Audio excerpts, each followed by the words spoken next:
What's up, humans? Welcome back to Humanities for another how-to video. Today we'll be showing y'all how to set up your DTG for the first time. And today we will be working on the Brother GTX series. Brother has 3 series, a GT3, a GTX, and a GTX Pro. The GTX is a cartridge system. The GTX Pro is a bulk ink, but we're going to be working on the cartridges. So here you have 6 cartridges. You have your black, your yellow, your cyan, magenta, and it comes with 2 whites. So each ink cartridge is a 750 milliliter ink pouch.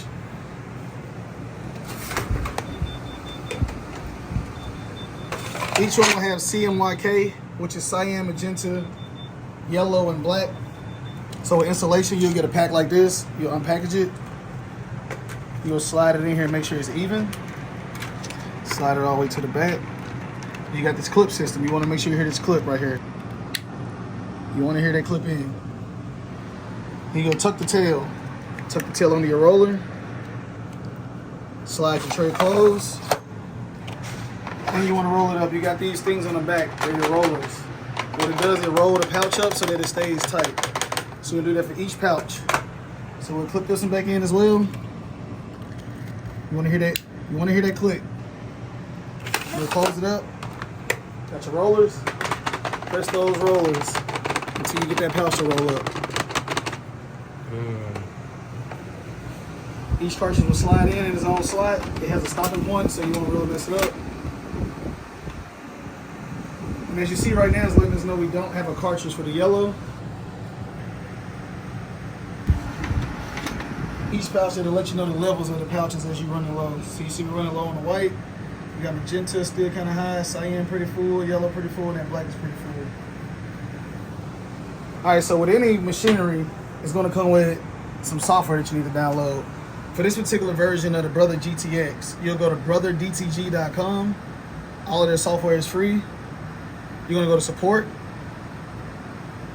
When you go to support, you're going to select, as you see, here's the 3 printers that they have. They have the GTX Pro, the GTX Pro bulk system, and here's the one that we have. We have the GTX Pro.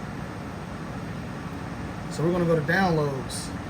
And you're going to want to download, if you're working on a Mac. All right, so quick. Brother's system works best on Windows. Most machinery is based for Windows computer, but they did do a crossover for Mac. It's a little iffy right now. Hopefully they get better with it. But right now we're working off of Windows. So you're going to want to make sure that you choose the Windows version. So you would download your driver. You're going to want to download your firmware. And you also going to want to download this GTX Graphics Lab. That's the software and the system that you'll be using to do all of your designs out of to send it over to the machine. And once all that's installed, your computer reset, and you're ready to go from there.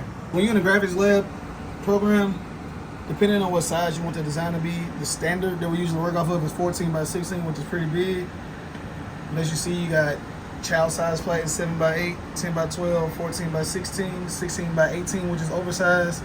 And this is considered jumbo, 16 by 21. And if you see these 2 down here, there's 18 by 22 and 24 by 24. There's obviously something they got in the works. That's why they got the exclamation mark by it. It doesn't exist yet. But we're gonna be doing the standard 14 by 16. So we're gonna choose that. And to get your design in, we're gonna click this image icon. Today's image we're gonna work off of is gonna be in our downloads. It's gonna be from my boy Bargo. So most of them will load in at the size that you already had it set at. So to get it to where it automatically just sets it into it, you're going to want to adjust it. So you'll click adjust, and as you see, it fits it perfectly to the size to max it out for that 14 by 16. So we're going to send it over to print now. So depending on if you're going to be putting this on a white shirt or a color shirt, this next step is going to matter. So when we get in these print settings, our resolution, we want it to be the highest 1200 DPI. And since we're putting it on a dark garment, we're going to put it on this black shirt right here. We're going to need a white underbase under it. So we're going to make sure we put color plus white ink.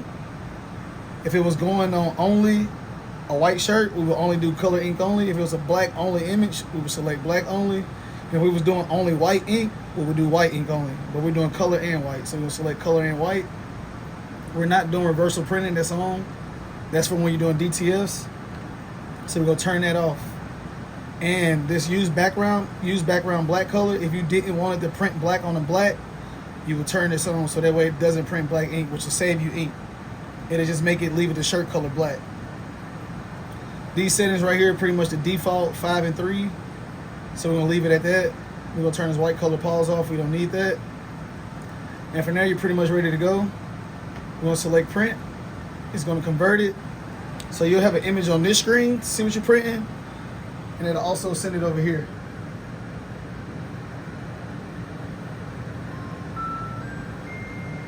So it shows us, it's gonna show it upside down because the palette that we're gonna be printing on, this platen, is facing this way. And this gives you how much ink you're gonna be using, 8.81 cc's. This is how you determine how much you charge the customer, how much ink you put in, how much you pay per cc in ink, and how much your upcharge will be for when you're doing a design. So we're gonna load this shirt onto this 14 by 16. Just gonna come from the bottom up, slide it down. You're gonna make sure it's even on both sides. Check by the sleeves. And I usually set my design at the top and I pull my shirt back 3 fingers so the design will start 3 fingers down. That's our standard. 3 fingers down, make sure everything's good. And what you want to do before you print is make sure that there's no, because you can let this up and down also. Depending on the type of material, if you was doing a hoodie, there's a lever in here. Actually, I'm gonna take this off and show y'all. There's a lever in here, so if it was a thick hoodie, you can go down with the palette. And you can bring it all the way up. The thing with this, the higher up you are, when you send this through, it'll let you know, it's a sensor right here to let you know if it's too high and it won't print. So we set our shirts at A, so we'll leave this shirt at A. You got A all the way through H. H is your lowest, A is your highest.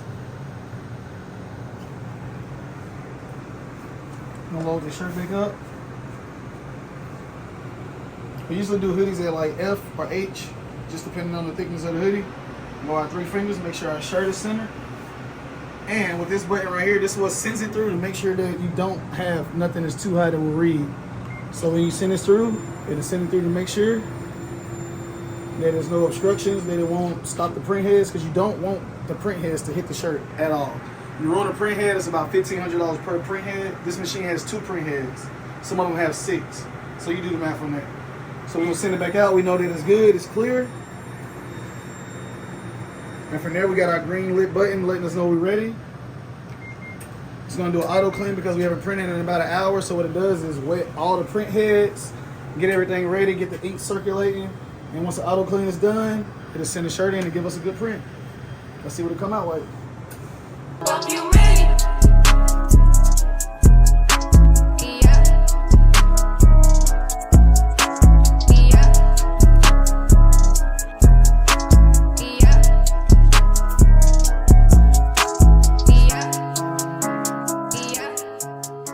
Alright, so now that our shirt's printed, we want to cure this ink into the shirt to make sure this ink, because right now it's wet.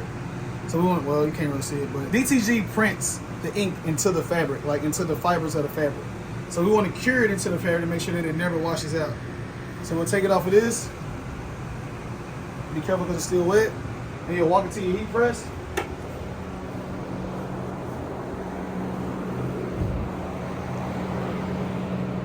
You'll cure it between 30 and 35 seconds at 350 degrees.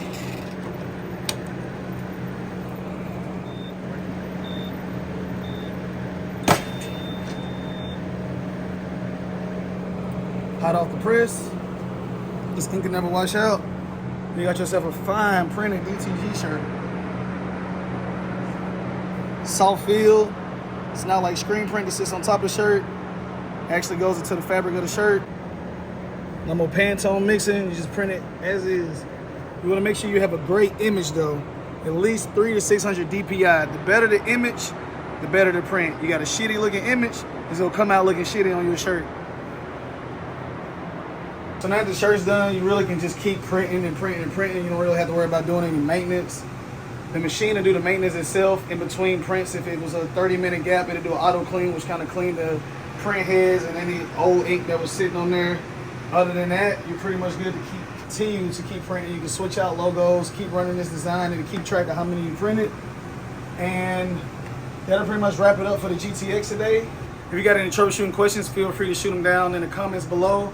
Somebody will respond back to you. We've been working with this machine about 2 years now, so we kind of went through all the bumps and bruises of what comes with it. So even if you're using a GTX, even if you're not using a GTX and you got another DTG printer, pretty much all kind of the same. So if you got any questions about your DTG printer, shoot us a question down in the comments and we'll get back to you on that. Also, if you learned something today, feel free to like, comment, and subscribe. It's your boy Mook with Humanities.